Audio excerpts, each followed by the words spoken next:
Hi hello வணக்கங்க. இன்றைக்கி வந்து ரயில்வே எக்ஸாமாக இருக்கட்டும், காம்படிட்டிவ் எக்ஸாமாக இருக்கட்டும், ஓவரால் எல்லா காம்படிட்டிவ் எக்ஸாமுக்கும் யூஸ் ஆகிறது மாதிரியான சிம்பிள் மேக்ஸ் தான் நம்ம பார்க்க போகிறோம். ஓகேவா? பாடு மார்க்ஸ் ஆல்ரெடி நம்மளுக்கு தெரிஞ்சிருக்கும். சரியா? அதை வச்சு வித்தியாசமாக கொஸ்டின் கேட்டிருக்காங்க பாருங்கள். கியூனா ப்ளஸ்ஸா, ஜேனா பெருக்கல் மல்டிப்ளிகேஷனா, டீனா மைனஸா, கேனா டிவிஷனா, அப்போது இதனோட வேல்யூ கண்டுபிடிக்கணுமா? எது? 42K 3Q 9J 4T2. சரியா? 42 டிவிஷன் தானே, 3 அடுத்தது கியூனது ப்ளஸ்ஸு 9 பெருக்கல் 4 மைனஸ் 2 ஆர்டர் படி நம்ம எழுதிக்கிட்டணும். சரி, அடுத்தது பாட்மாஸ் ரூல் பாருங்கள். ப்ராக்கெட் இருக்கா? இல்லை.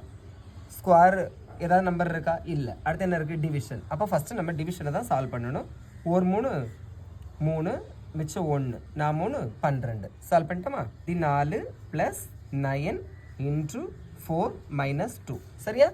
டிவிஷன் முடிச்சிட்டோம். அடுத்தது என்ன இருக்குது? மல்டிப்ளிகேஷன். மல்டிப்ளிகேஷன் இந்த இருக்குது. அப்போ 14 ப்ளஸ் 36 மைனஸ் 2. ஓகேவா? அடுத்தது என்ன இருக்குது? Addition subtraction. அப்போ அடிஷன்னா இந்த ரெண்டே என்ன பண்ணிக்கணும்? ஆட் பண்ணிக்கணும். 36 14 50 மைனஸ் 2. அப்போ ஆன்சர் எத்தனை? 48. ஓகேவா? புரிஞ்சிருக்கோன்னு நினைக்கிறேங்க. ஓகேவா? பிடிச்சதா லைக் பண்ணுங்கள். காம்படிட்டிவ் எக்ஸாமுக்கு ப்ரிப்பேர் பண்ணிட்டு இருக்கவங்களுக்கு ஷேர் பண்ணுங்கள். தேங்க்யூ.